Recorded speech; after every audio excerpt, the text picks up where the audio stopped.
Hi everyone, in front of me I've got Xiaomi 14 Ultra and let me share with you how to show battery percentage on the status bar in this device. So let's start with opening the settings and scroll down to find notifications and status bar.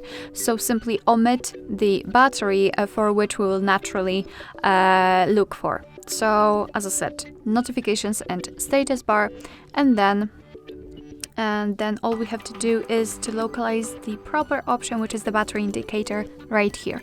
So let's simply tap on it, and as you can see in this device we've got three different options.